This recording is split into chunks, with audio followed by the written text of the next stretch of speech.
नाजरीन आदाब, अजमत times news channel में आप तमाम का खैर मकदम है। बोर्ड इलेक्शन में अहम किरदार निभाने वाले सरवर बेग ने हाल ही में मीडिया से बातचीत की और चुनाव को प्रभावित करने वाले महत्वपूर्ण पहलुओं पर रोशनी डाली। बिस्मिल्लाहिर्रहमानिर्रहीम, अस्सलाम वालेकुम व रहमतुल्लाहि व बरकातहू।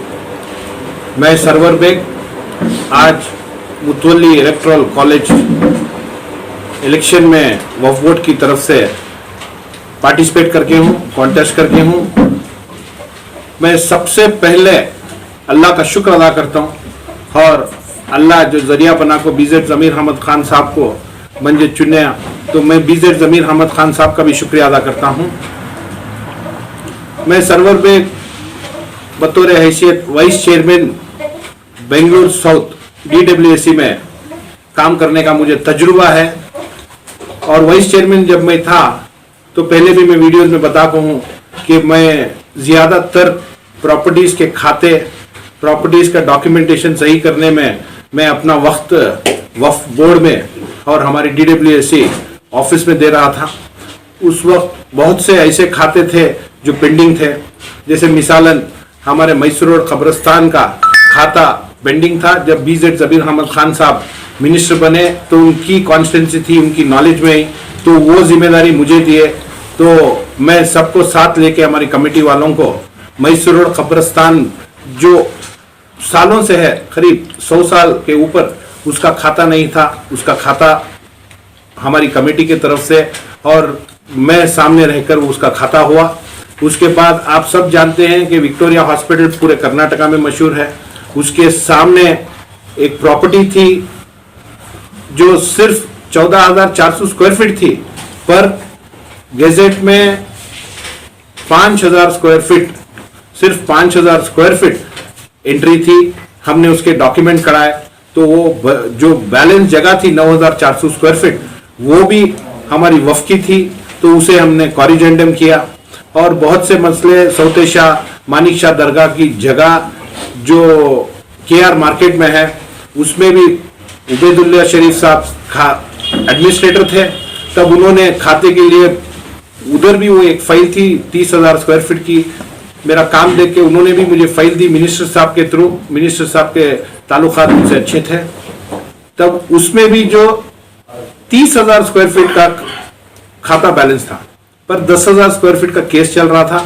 हिकमतन हमने क्या किया कि 10,000 स्क्वायर फीट को सेपरेट रख के 20,000 स्क्वायर फीट का खाता बनाया। ऐसे बहुत से काम मैं मेरी कमेटी के साथ रह के करके बाद में, उस वक्त ज़मीर अहमद खान साहब जब मिनिस्टर थे तब आप लोगों को सब मालूम है, उन्होंने 70 खाते बेंगलुरु सिटी के बना के अपने कमेटी वाले जो भी जिम्मेदार हैं उनके हवाले किया। तो उस वक्त उसमें मैं शामिल था। तो ये काम मेरा ज़मीर अहमद खान साहब पहले से देख रहे थे कि डॉक्यूमेंटेशन में इंटरेस्ट है और ये कन्नड़ा अच्छा पढ़ लेता है और डॉक्यूमेंटेशन को सही पहचान करता है, और जो भी ये कंसर्न पर्सन है, कंसर्न ऑफिसर है, उसके पास सही तरीके से घूमे बगैर सीधे तरीके से उसके पास जाके उससे राब्ता करके जो भी उसका हल है करके कामयाबी हासिल करके मैं आ रहा था। तो मैं समझता हूं कि मेरी नीयत मेरी पाक थी और मुझे वफ़ की प्रॉपर्टीज, अल्लाह की प्रॉपर्टी बचाने की एक नीयत थी। तो मैं समझता हूं कि ये अल्लाह की तरफ से मेरी मदद हो रही थी कि हर जगह भी मैं जाऊं वहां मुझे आसानी से काम हो रहा था। अगर मेरी नीयत में थोड़ा भी खलल रहता, थोड़ी भी समझो कुछ दुनियादारी की, कमाने की इच्छा रहती, तो क्या होता, मुझे अल्लाह से आसानी से रास्ते खुलते नहीं। तो मैं अल्लाह का वहाँ शुक्र अदा करता हूँ कि मेरी नीयत को देख के अल्लाह ने हर रास्ता मेरे लिए आसान किया, और जो भी मुश्किल काम जो बहुत सालों से नहीं हो रहा था, तो अल्लाह ने इस बंदे से इसकी नीयत देखते हुए, सिर्फ हम 1.5 साल थे, 1.5 साल में इतने काम हम लोगों ने किया। इधर ज़मीर अहमद खान साहब के अलावा जितने भी MPs और MLAs, MLCs और दिगर अहबाब जो वक्फ बोर्ड से ताल्लुक़ रखते हैं, क्या इन तमाम का आपको ताउन है सर? मैं 100% ताउन है। क्योंकि बीजेड अमीर अहमद खान साहब मिनिस्टर हैं, तो उन्होंने मशवरा करके मुझे सेलेक्ट किया है। तो बाद में मशवरे के बाद मेरा नाम प्रपोज किया है। तो पहले बीजेड अमीर अहमद खान के अल्लाह ने उनके दिमाग में डाला, तो उसके बाद उन्होंने मशवरा किया और मुझे इस इलेक्शन में पार्टिसिपेट करने का मौका दिया। और बीजेड अमीर अहमद खान साहब के साथ इंशाअल्लाह आज जो वो काम कर रहे हैं, हर लीडर, हमारा कौमी लीडर उनसे जुड़ा हुआ है। तो 100% हमारे कौमी लीडर मेरे साथ हैं और बीजेड अमीर अहमद खान साहब के साथ इस इलेक्शन में पार्टिसिपेट करके हूं। तो जीत ही मेरा मकसद नहीं है, काम करना मेरा मकसद है। तो इसलिए मैंने कैलकुलेशन तो नहीं किया है, पर भरपूर मुतल्लियों पे भरोसा है कि मेरा सीरियल नंबर 5 है, वो मेरे को वोट देंगे और इंशाअल्लाह मेरी नीयत पाक है तो अल्लाह भी मेरा साथ देके उनके दिमाग में, दिलों में मेरे वास्ते हिदायत देके कामयाब करेंगे। सर कुछ लोग जो है मुतवल्ली अलग अलग ग्रुप बनाकर जो है वोट उनकी हासिल करने के लिए जो है जद्दोजहद कर रहे हैं। क्या आप भी जो है इसी तरह कोई ग्रुप बनाकर जो है मुतवल्लियों से मुलाकात हो रही है?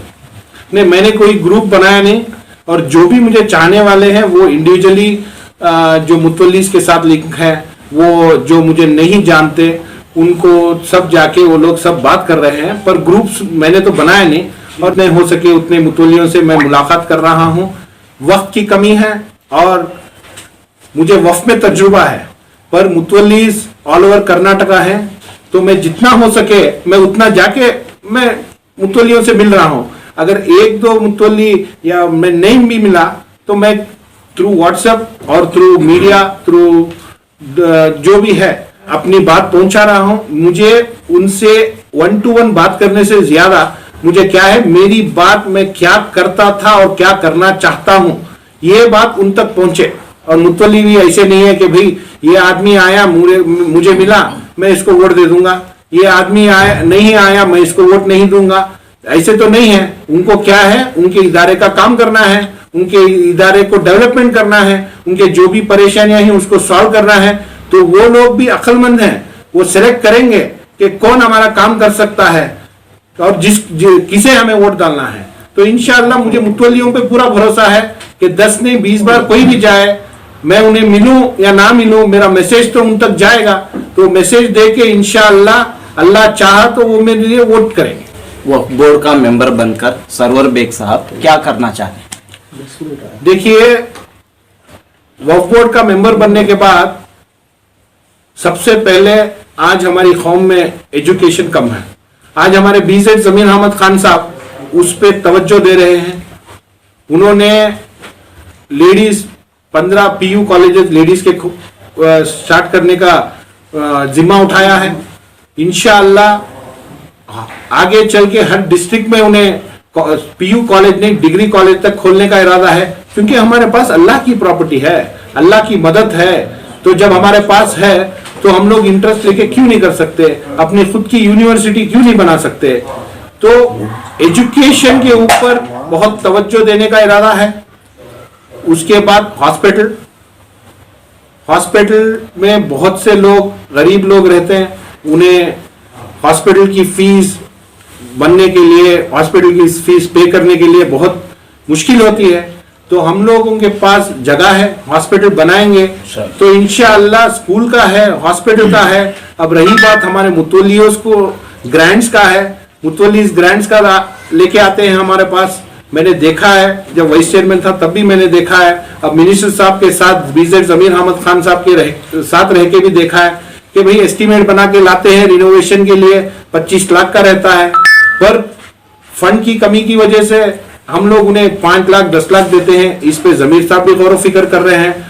वो क्या बोलते हैं कि 25 लाख जब एस्टिमेशन है, 25 लाख का काम है, तो हमने ग्रांट्स दे दिया 5-10 लाख दे दिया, तो भाई बैलेंस जो अमाउंट है वो क्या करेंगे। तो इंशाअल्लाह इसके ऊपर भी गौर फिक्र चल रही है कि भाई उस वहां काम कितना है उतना काम का पूरा ग्रांट्स उन्हें देना और एक कंप्लीट काम होना, इनकम्प्लीट काम नहीं रहना कि इस साल दिया उन्होंने आधा किया, फिर 2 साल के बाद दिया उन्होंने आधा किया। तो जब हमारा घर हम लोग ऐसे नहीं बनाते तो अल्लाह का घर ऐसे इनकम्प्लीट हमें कैसे छोड़ सकते हैं। तो इसीलिए उस पर भी तवज्जो, ग्रांट्स पे तवज्जो देंगे। और दूसरी बात क्या है, मुतवल्ली मेरे से डायरेक्ट रहेंगे, कोई बीच में नहीं रहेगा। जमीर अहमद खान साहब को भी न्यूज आके है कि बीच में ग्रांट्स देने के टाइम पे बहुत से कमीशन जाते हैं। ये वजह हम लोग मुतवल्लियों से डायरेक्ट कांटेक्ट में नहीं है। तो मेरा क्या है, अगर कोई थर्ड पर्सन लेके आए ग्रांट्स का 100%, अगर मैं मेंबर बनूं तो मैं उस मुतवल्ली को फोन करके खुद ऑफिस बुला के मुतवल्ली से डायरेक्ट कांटेक्ट रख के मुतवल्ली को डायरेक्ट काम करके दूंगा। बीच में कोई भी ब्रिज नहीं रहेगा। और इंशाअल्लाह वो लोग काम आधा करते हैं, बाद में यूसी देते हैं, बाद में प्रॉब्लम आधा फंड जो भी बैलेंस जो रहता है ग्रांट्स वो निकालने में उन्हें मुश्किलात महसूस हो रही है। मैंने बहुत से मुतवल्लियों से बात की तो वो भी मुतवल्ली ये सभी परेशानियां बताए। तो इंशाअल्लाह आगे वो भी नहीं रहेगा, क्योंकि हम ऑनलाइन करेंगे, ऑनलाइन एप्लीकेशन लेंगे, ऑनलाइन यूसी लेंगे। मुतवल्ली अपने घर में मस्जिद में बैठ के वो देख सकता है कि मेरा एप्लीकेशन कौन से टेबल पे है, कहां से पास हुआ, कहां से आगे बढ़ा। उसको मस्जिद की, अपने इदारे की खिदमत करने का वक्त जाया करके, अपना जाती वक्त जाया करके बोर्ड में आके, जो दूर से आते हैं, चलो बेंगलुरु वाले हैं, बेंगलुरु में आके एक आधा घंटा गुजारेंगे, मिलेंगे, फिर अपने काम पे चले जाएंगे। जो दूर से आते हैं उनकी भी तो फिक्र करना है। शिमोगा से आते हैं, दक्षिण कन्नड़ा से आते हैं, चिकमंगलुरु से आते हैं, बीदर से आते हैं, गुलबर्गा से आते हैं, बोर्ड बैंगलोर में है। तो उन लोगों को आसानी तरीका क्या है कि भाई वो बोर्ड ना आए पर उनका काम हो, इस पे गौर फिक्र करनी है। तो इंशाअल्लाह मैं अपडेट, जो भी आज टेक्नोलॉजी है, आप देखेंगे भाई एक बड़ी कंपनी है, अमेरिका में है, उसकी एक ऑफिस यहाँ इंडिया में है। सालाना एक बार या 2 बार यहां से जाएंगे, जो भी कंसर्न पर्सन फाइनेंस के हो, मार्केटिंग के हो, जाएंगे, एक सालाना एक बार मीटिंग करेंगे, पर जो भी है इंडिया से काम चलेगा। तो जब वो कर सकते हैं तो हम अपने बोर्ड में अपडेट करके अपने बोर्ड को क्यों इंप्रूव नहीं कर सकते। इंशाल्लाह इस पे तवज्जो देने का ख्याल है। मुझे घर बनाने की भी आपकी एक सोच है, इसकी क्या तफसीलात है? इंशाल्लाह जो मैं मुतवल्लियों से मिलने के लिए जा रहा हूं, मैं खुद देख रहा हूं कि कितनी मुश्किल है सफर करना, और वक्त वहां जाके मुतवल्लियों से मिलके वापसी करना बहुत मुश्किल है। तो वो लोग वहां से यहाँ आए तो उन्हें हमें सहूलत देनी है। तो इंशाअल्लाह मिनिस्टर साहब के साथ ये भी हमारे बीजेड जमीर अहमद खान साहब का एक आइडिया है कि हम लोग जो बाहर से मुतवल्ली आएंगे उन्हें रहने के लिए सहूलत करके दें, और बिना अपॉइंटमेंट के उन्हें ना बुलाएं, बुला के उन्हें तकलीफ ना दें। जब भी हम बोर्ड में मौजूद हैं, हमें कोई मीटिंग नहीं है, तो उन्हें अपॉइंटमेंट दें, और वो आए तो अपॉइंटमेंट पे आए, आके इधर अपना वक्त जाया ना करें। ये वक्त वो बचाएं तो अपनी जाती जिंदगी, अपने इदारे में डेवलपमेंट कर सकते हैं। तो इंशाअल्लाह ये वजह से मैं जमीर अहमद खान साहब, हम सब बैठ के इस पे फिक्र करके ये काम करने की इच्छा रखते। तो मैं क्या समझता हूँ, एक करप्शन की जो बातें आती हैं, ये वक्त में काम नहीं होने की वजह से आती है। वक्त पे अगर काम हो जाए तो इस तरीके की बात नहीं आएगी। और अगर मुतवल्ली से डायरेक्ट कांटेक्ट रहे, बीच में कोई थर्ड पर्सन ना रहे, तो ये बात नहीं आएगी। तो सुनने में आ रहा है कि कुछ लोग जो है मुतवल्लियों को तोहफे के तौर के ऊपर नकद रकम देकर जो है वोट हासिल करने की कोशिश कर रहे हैं। क्या ये आपके साथ भी इस तरह हो रहा है सर? देखिए, मैं तोहफा देके या नकद देके हरगिज वोट नहीं मांगूंगा, क्योंकि जब मैं इतनी बात कर रहा हूं तो उस पर अमल भी करना है। तो अगर तोहफा देके, पैसा देके मुझे वोट है तो मुझे वैसी जीत नहीं चाहिए। तो इंशाअल्लाह 10 काम जो मैं बोर्ड में रह के कर सकता हूं और 1 महीने में कर सकता हूं, चलो एक काम मैं साल में करने के लिए रेडी हूं। और मैं समझता हूं कोई मुतवल्ली तोहफा भी नहीं लेगा और पैसे भी नहीं लेगा। क्यों? अल्लाह ने उन्हें उतना बड़ा मर्तबा दिया है, तो आगे चल के अल्लाह को भी तो जवाब देना है। तो ये कितना दे देंगे और ये कितना ले लेंगे, अपना जमीर को भी तो जवाब देना है। तो मैं समझता हूं हमारे मुतवल्ली जितने भी मैं मिला, मैंने बहुत लोगों से बात की, तो ये जो चीज जो चल रही है कि तोहफा लेना, नकद लेना, मेरे हिसाब से 100% गलत है। मुझे मुतवल्लियों पे पूरा यकीन है। अगर ऐसे है अब तक तो मेरे सामने नहीं आया, आगे भी आए तो मैं इंशाअल्लाह हार पसंद करता हूं। मुझे ऐसी जीत नहीं चाहिए। और मैं एक अपील भी करना चाहता हूं कि मेरा सीरियल नंबर 5 है। आप लोग सब 19 तारीख को इंशाअल्लाह दुआ करके, ये जो मेरा भाई छोटा है या मैं किसी से बड़ा हूं, मेरे बुजुर्ग, मेरे छोटे भाई जो भी मुतवल्लिया हैं, वो लोग दुआ करके इंशाअल्लाह जैसे ये बात कर रहा है इसी तरीके से एक काम करें, क्योंकि मुझे फिर आगे आप सबके सामने आना है। ऐसे नहीं कि मैं बात किया, जीत गया और चलो भी फिर वापस आया ही नहीं। फिर मैं आप सबके सामने आना है, यही इज्जत और यही भरोसा मुझे रखना है। तो इंशाअल्लाह आप अल्लाह से दुआ करके 5 नंबर मेरा सीरियल नंबर है, मुझे वोट करके कामयाब बनाइए। इंशाअल्लाह इज्जत और भरोसा हमेशा जमीर अहमद खान साहब का और मेरे मुतवल्लियों का हमेशा बरकरार रखूंगा।